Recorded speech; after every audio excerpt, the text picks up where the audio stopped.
Antes de irmos para o vídeo, não se esqueça de se inscrever no canal e ativar as notificações. El Shaddai, El Shaddai, Elyon Adonai, imutável é o seu nome, pois ele tem o poder. El Shaddai, El Shaddai, Elyon Adonai, imutável é o Senhor, pois teu nome tem poder. Não há outro como tu, El Shaddai. Não há quem me ama como tu, Senhor. Não há quem me quer bem senão El Shaddai. El Shaddai.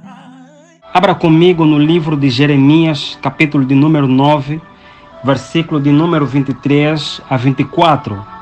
Deus falou assim: assim diz o Senhor, não se glorie o sábio na sua sabedoria, nem se glorie o forte na sua força, não se glorie o rico nas suas riquezas, mas o que se gloriar, glorie-se nisso, em me entender e me conhecer que sou o Senhor, que faço benevolência, juízo e justiça na terra, porque dessas coisas me agrado, diz o Senhor.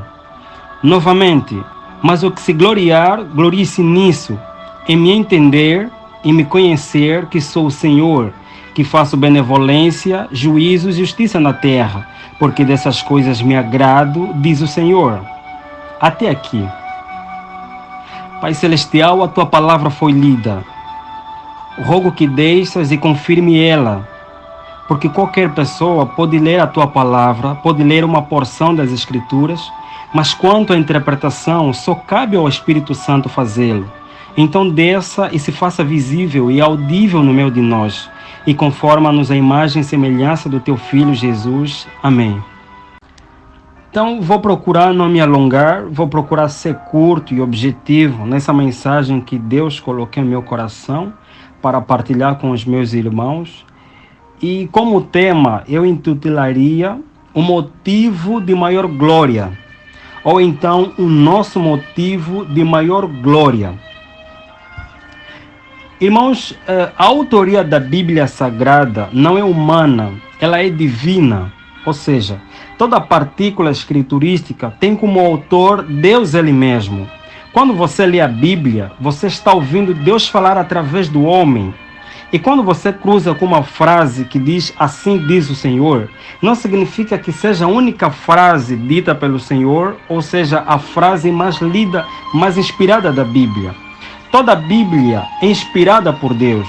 O assim diz o Senhor significa preste atenção ao que eu, Deus, estou dizendo. Por exemplo, na língua portuguesa, quando o escritor deseja atrair a atenção do leitor, quando o escritor deseja colocar ênfase a uma frase ou um parágrafo, o escritor vai colocar vírgulas altas, vai negritar ou sublinhar a frase, porque isso significa que o escritor deseja atrair a atenção do leitor para uma frase importante do texto. E a Bíblia Sagrada, o seu manuscrito original é hebraico. E na língua hebraica, quando o escritor ou locutor deseja atrair a atenção do leitor ou do ouvinte, o escritor vai colocar repetições de palavras. Por isso você nota na passagem que lemos como referência, ao começar da frase, Jeremias vai dizer assim diz o Senhor. E ao terminar a frase, Jeremias vai dizer novamente assim diz o Senhor. O que isso significa? Fazendo isso, Jeremias está querendo dizer, ei, olha, isso é muito importante, não deixa isso escapar, preste atenção. Você vê nos evangelhos, Mateus, Marcos, Lucas e João, Jesus muitas das vezes vai dizer, na verdade te digo, em verdade vos digo, é exatamente a mesma coisa. Jesus vai usar repetições de palavra com o intuito de captar a atenção ao que ele deseja dizer. Repetições de palavras na língua hebraica, na literatura hebraica, significa preste atenção ao que eu estou dizendo a você. E uma das coisas mais vergonhosas que alguém pode fazer é virar as costas e não querer prestar atenção ao que o outro esteja falando a você. E é mais abominável quando é feito para Deus. Prestar atenção significa honrar. Prestar atenção significa respeitar. Prestar atenção significa valorizar. Prestar atenção significa dar credibilidade. Quando você ouve a palavra de Deus, você está respeitando a Deus. Quando você honra a palavra de Deus, você está a respeitar a Deus. Quando você obedece a palavra de Deus, você está a respeitar a Deus. O maior símbolo de respeito é quando você para ouvir o que o outro tem para dizer. Amém? No texto de Jeremias que usamos como referência, Deus vai nos advertir sobre 3 grandes problemas que a maior parte das vezes padroniza a vida do homem e, por consequência, acaba ferindo a majestade de Deus. E é sobre esses 3 grandes problemas que nós vamos abordar esta noite. Em toda a história e época da humanidade, o ser humano sempre procurou criar mecanismo fora do arraial de Deus para fazer dele o seu centro de glória, autossatisfação e prazer, mostrando que é autossuficiente sem qualquer dependência ao seu Criador. Muito pelo contrário daquilo que ensina em Salmos 102:23, o Senhor é a minha força. E na permanência do homem criar este círculo de alegria, autossatisfação e glória, automaticamente o homem fere a santidade, a justiça e o poder de Deus. Porque isso mesmo gera o fator idolatria. Como assim? Você vai entender o porquê. Jeremias capítulo 9, versículo 23, Deus vai dizer: não se gloria o sábio na sua sabedoria, não se gloria o forte na sua força, não se gloria o rico nas suas riquezas, mas o que se gloriar, glorie-se nisso, em me entender e me conhecer que sou o Senhor, que faço benevolência, juízo e justiça na terra, porque dessas coisas me agrado, diz o Senhor. Em qualquer civilização que você for, você encontrará 3 pilares que regem a cultura social, econômica, política e religiosa. Dentre elas, a sabedoria, a força e a riqueza como as principais âncoras dos homens. Esses 3 principais atributos que o ser humano acarreta para si e faz dele o seu epicentro de glória, a maioria dos homens em todo o tempo sempre ocorreu de se gloriarem por serem sábios, sempre ocorreu de se gloriarem por serem fortes, sempre ocorreu de se gloriarem por serem ricos. Isso forma uma geração não cristocêntrica. Cristo já não é o centro da glória. O homem retira Cristo do centro e a glória que seria para Cristo é convergida para o homem. É uma geração homocêntrica, ou seja, o homem é o centro. A primazia é dada ao homem. Por quê? Por causa da sua sabedoria, por causa da sua força, por causa das suas riquezas. E quando alguém age assim, você deixa Deus de lado. Por isso Deus adverte ao homem: sábio, não se glorie na sua sabedoria. Forte, não se glorie na sua força.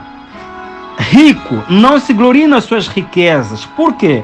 Porque o motivo de maior glória é gloriar-se em conhecer a pessoa de Deus. Fora de Deus é tudo transitório. Fora de Deus é tudo passageiro. Fora de Deus é tudo temporário. Nada que o ser humano possui para si é eterno. Tudo é de caráter temporário. Tudo é de caráter provisório. Tiago capítulo 4, versículo 14 vai dizer: digo-vos que não sabeis o que acontecerá amanhã. Porque a nossa vida é um vapor que aparece por um pouco e depois se desvanece, ou seja, desaparece. Tudo debaixo do solo é como um vapor, é como um vento que hoje é existente e amanhã é inexistente. Então, primeiro ponto, sabedoria. A sabedoria que Jeremias faz menção aqui é o conhecimento secular, é a filosofia, é a ciência. Possuí-la simplesmente não é errado. O erro parte de você fazer dela o seu glorio. E quando você se gloria pela ciência, você desonra a Deus. A nossa glória deve consistir nas coisas eternas, em conhecer a Deus e se envolver com Ele. A sabedoria humana é temporária. Você pode possuí-la hoje. Amanhã, quando você deixar a terra por meio da morte, a sabedoria se apagará e não te ajudará em nada. Disse Jesus: aquele que me negar diante dos homens, eu o negarei diante de meu Pai. Mas gloriar-se em conhecer a Deus, gloriar-se em conhecer a pessoa de Deus, Deus ele mesmo tomará posição por você. Eis o maior princípio do cristianismo. Tome hoje posição pela palavra de Deus e Deus tomará posição por você no dia mau. Por isso Paulo vai dizer em 1 Coríntios capítulo 2, versículo 13, as quais falamos não com palavras de sabedoria humana, mas com as que o Espírito Santo ensina, comparando as coisas espirituais com as coisas celestiais. Amém? Segundo, a força. A força que Jeremias se refere aqui também pode ser entendido por beleza, grandeza ou poder. Lembra-se sempre de uma coisa, irmão. Sempre que você tiver a passar por uma situação difícil, se a tua fé, a tua confiança estiver repousada na tua própria força, para além do facto de ser uma desonra para Deus, esteja seguro de que você falhará. O seu barco irá naufragar se tão somente a tua fé estiver baseada na tua própria força. A sua queda será grande e grande será a tua ruína. O homem não foi feito para confiar em si próprio. O homem não foi feito para confiar na sua própria força. O homem não foi feito para confiar na sua própria grandeza. O homem não foi feito para confiar no seu próprio potencial. Quando o homem bate-se ao peito, mostrando que é autossuficiente a parte da dependência de Deus, ele coloca-se sobre o estado da idolatria. Quantos hoje não fazem de si mesmos seus deuses, da sua própria força seu Deus, da sua própria capacidade seu Deus, do seu próprio potencial seu Deus? O homem é feito para depender totalmente de Deus. Deus é a força do homem. Deus é a sabedoria do homem. E qualquer tentativa de se colocar a parte da dependência de Deus, isso declara que você se coloca sobre o estado da idolatria, porque você faz de você mesmo seu Deus. Você faz do seu atributo seu Deus. Você faz da sua força seu Deus. E grande será a sua ruína. E grande será a sua queda. E grande será o seu naufrágio. Como Paulo vai dizer, vamos dizer como Paulo, sinto prazer nas fraquezas, sinto prazer nos açoites, sinto prazer nas fomes, nos naufrágios, porque o poder de Deus se aperfeiçoa em mim. Olha o que o Paulo vai dizer. Ele diz então, quando estou fraco, é ali que eu estou forte. Quando o mundo me vê de fraco, aí eu estou forte em Deus. Deixa eu compartilhar contigo um exemplo, irmão. Há um confronto entre Davi e Golias. Observe que Golias é um homem forte e grande. Porém, Davi é um pequeno jovem apenas. Mas onde estava a grandeza de Davi? Onde estava a força de Davi? Onde estava o segredo da vitória de Davi? Estava baseada nele mesmo? Claro que não. Estava baseada na força dele? Claro que não. Estava baseada no potencial dele? Lógico que não.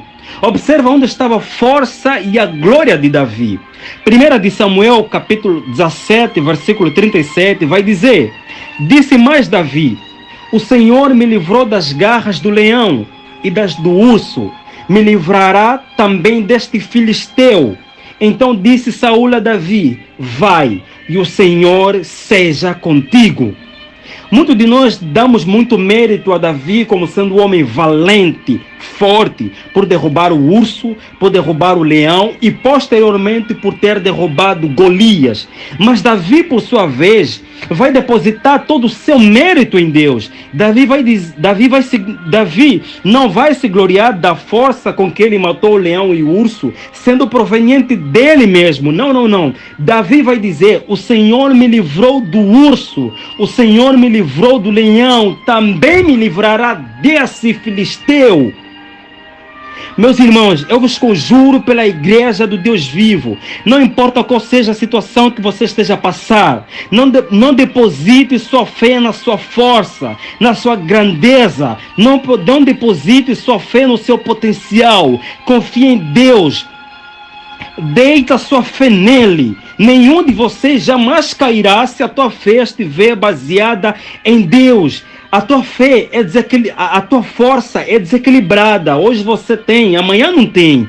A tua potencialidade é desequilibrada. Hoje amanhã não tem. A sua resistência é desequilibrada. Hoje você tem e amanhã não tem. E quando a tua fé está baseada no teu potencial, dias você estará fraco, dias você estará forte. Mas se ela estiver baseada em Deus, irmão, não há balanceamento. Deus é 100% forte, é 100% fiel. É 100% poderoso e jamais algum gigante irá se fazer frente ao homem que deposita a sua fé em Deus. Mostra um homem que é totalmente dependente de Deus e eu te direi quão forte esse homem é. Mostra-me um homem que é totalmente dependente de Deus e eu te direi quão sábio esse homem é. Mostra-me algum homem que é totalmente dependente de Deus e eu te direi quão rico esse homem é. Eu te digo, irmão, não há muralha, não há pacto, não há demônio, não há poder que possa derrubar o poder de Deus. Não há gigante, não há muralha, não há demônio, não há poder algum do inferno que possa se opor ao poder de Deus. Jamais e não há. O poder de Deus está acima de todos os poderes. A força de Deus está acima de todas as forças. A energia de Deus, o potencial de Deus, a força de Deus está acima de toda força. E seja qual for o oponente que se fazer frente a ti, seja qual for o poder infernal, jamais irá neutralizar o poder de Deus. Jamais. Deixa eu partilhar outro exemplo contigo. Havia 3 homens, Sadraque, Mesaque e Abednego. Estes foram atados, postos dentro de uma fornalha ardente de fogo, pelo decreto de um rei forte e poderoso, o rei Nabucodonosor. E no final de tudo, esses jovens venceram a fornalha, venceram o fogo ardente. Você conhece a história, eu não vou prolongar, mas eu quero me atentar em que consistiu a vitória desses 3 homens, em que consistiu a prevalência desses 3 homens. Em que consistiu a vitória de Sadraque, Mesaque e Abednego? Foi porque eles confiaram nas suas forças? Não. Foi porque eles confiaram nas suas capacidades? Não. Foi porque eles confiaram no seu potencial? Não. Olha o que eles vão dizer após o rei ter decretado sentença de morte a eles. Daniel capítulo 3, versículo 16, vai dizer assim: responderam Sadraque, Mesaque e Abednego, disseram ao rei Nabucodonosor: eis que o nosso Deus, a quem nós servimos, é que nos pode livrar. Ele nos livrará da fornalha de fogo ardente e da tua mão, ó rei. Deixa-me te dizer uma coisa esta noite, irmão. Pouco importa se alguma praga foi decretada ao seu respeito, seja sentença de morte, fracasso ao casamento, vida baixa e atrasada, futuro ameaçado, ministério fracassado, vida de miséria. Seja quem for o teu oponente, não há poder suficiente no inferno para anular e destruir os planos celestiais dados por Deus ao teu favor. Há tão somente se a tua fé e confiança esteja baseada no poder de Deus, não na tua força, não na tua sabedoria, não na tua riqueza. Presta atenção, bem amado, igreja do Deus vivo. Nós não temos promessas de falhas. Se você falhou em algum lugar, é porque você deixou de confiar na força e no poder de Deus e confiou na tua própria capacidade. Se você fracassou em algum lugar, é porque você deixou de confiar em Deus e passou a confiar em você. Você se gloriou na sua própria força e, como resultado, não deu êxito. A Bíblia diz: confia em Deus e todos os teus planos darão certo. O homem é homem quando ele confia em Deus. Um homem é homem quando a sua força está baseada, a sua fé está baseada no poder de Deus, no poder do alto. Olha para o êxito de Davi, não está na sua força, está porque confiou em Deus. Olha para o êxito de Sadraque, Mesaque e Abednego, não está nas suas forças, está no poder e na confiança em Deus. Terceiro, riqueza. O que Jeremias nos quer dizer sobre a riqueza? Bem, fundamentalmente trata-se de bens materiais. E também, por outro lado, pode ser subentendido como orgulho, mas eu vou me atentar mais para o âmbito do orgulho, né? Ao abordar sobre o terceiro ponto, a riqueza. Porque tem pessoas que são ricas em orgulho, tem pessoas que são ricas em calúnias, tem pessoas que são ricas em inveja, tem pessoas que são ricas em difamação. Tem pessoas que são ricas em criar estratégias e planos para dificultar o seu próximo, para dificultar o seu irmão, para impedir a marcha do seu irmão. Isso também está sobre o âmbito da riqueza. Pessoas ricas em orgulho, ricas em calúnias, ricas em inveja e difamação, não é? Você se lembra do jovem rico? Ele perguntou: mestre, o que posso fazer para dar a vida eterna? Jesus lhe respondeu: vai, vende todos os teus bens e dá aos pobres. O jovem retirou-se chateado porque possuía muitas propriedades, possuía muitos bens. Na verdade, o grande problema desse jovem rico não estava na sua riqueza, era o orgulho, a falta de humildade. Quando Jesus lhe havia dito sobre a observância dos mandamentos, o jovem havia respondido que já os obedecia. Mas Jesus falou-lhe sobre a venda dos seus bens propositadamente para atingir o seu orgulho.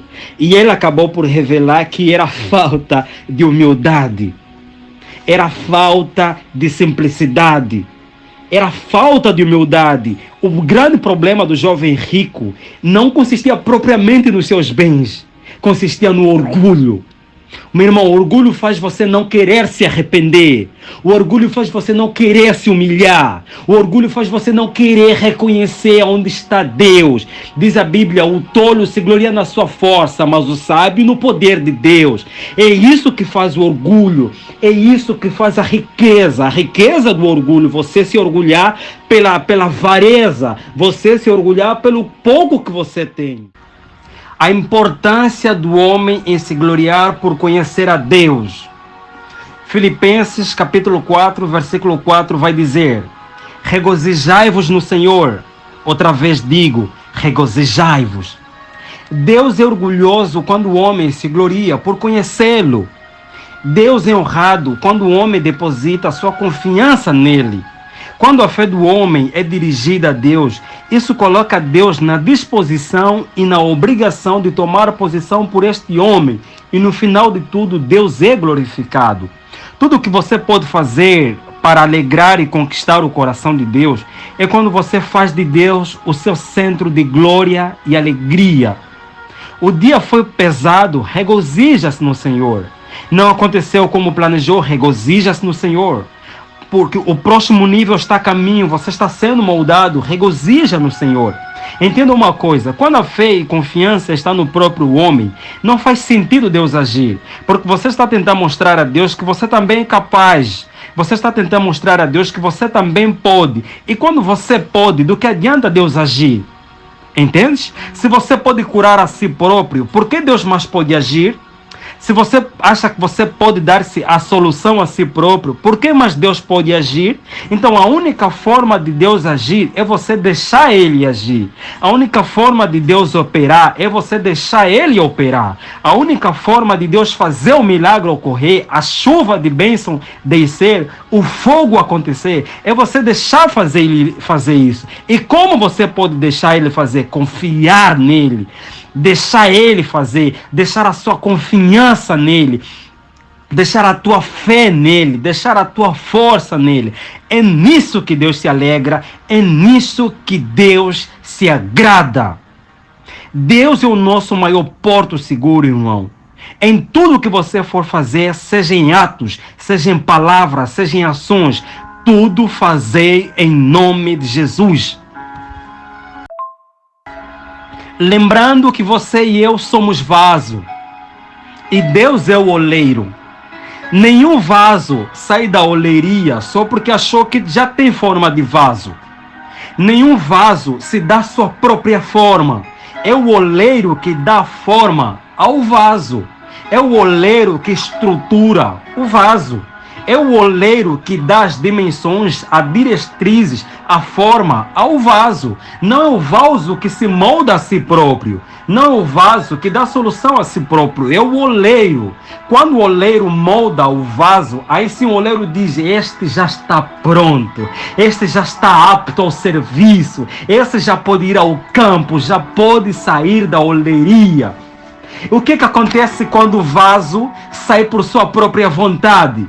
Ele quebra lá fora, ele tropeça lá fora. Mas quando um vaso obedece às diretrizes do oleiro, esse vaso está apto para o serviço. Lembra quando Jesus vai dizer aos discípulos: ficai em Jerusalém, até que do alto sejais revestidos com poder e serem minhas testemunhas. Os discípulos não disseram: não, mestre, nós já andamos contigo, nós já conhecemos a palavra, nós já conhecemos a verdade, então podemos ir.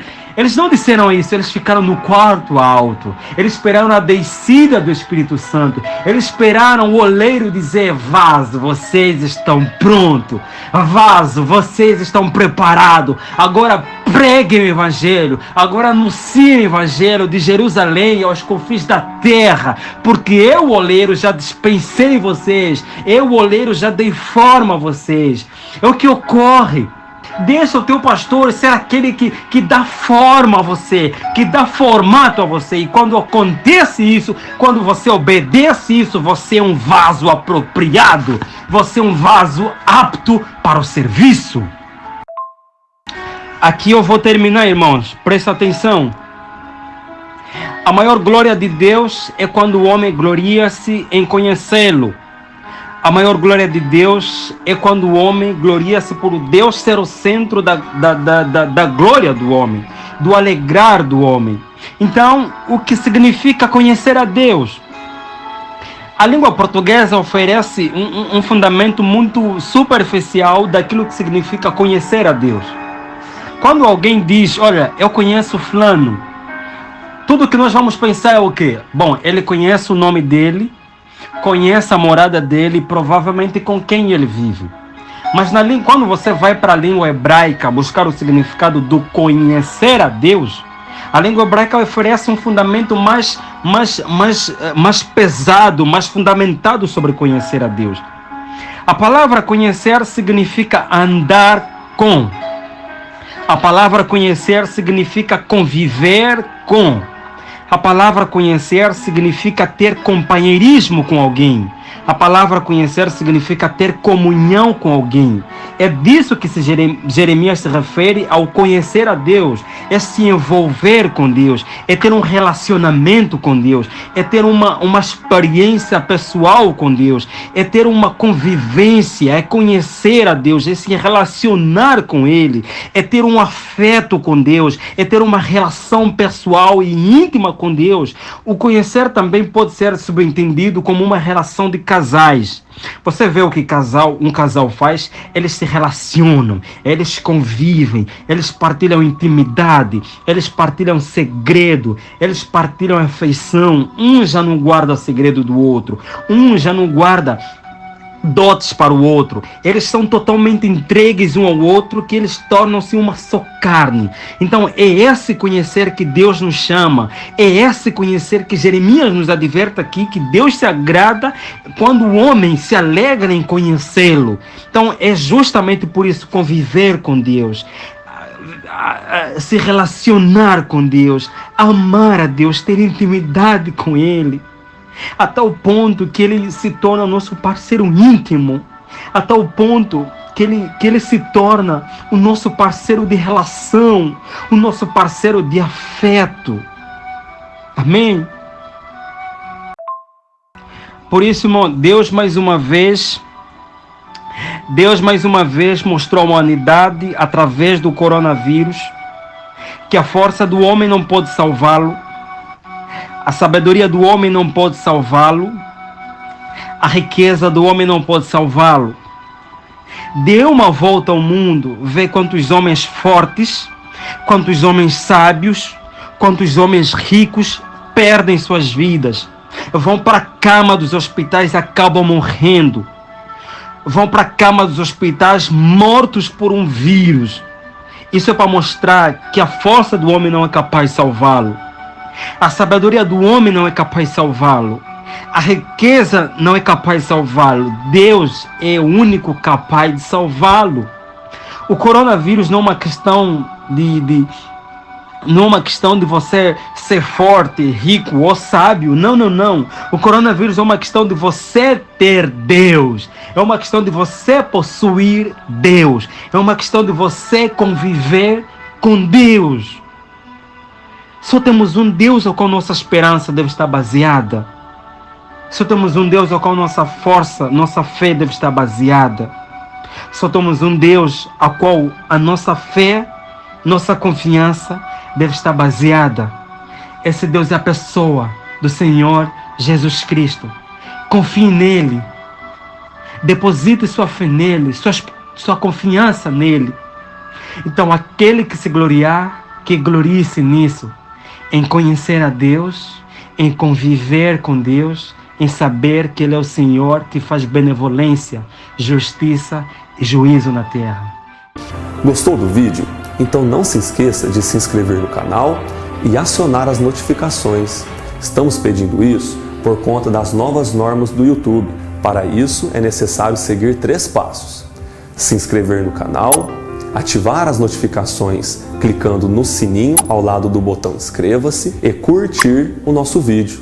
Fazendo isso, você irá contribuir com o canal e ajudará a levar o Evangelho para mais pessoas. Deus abençoe.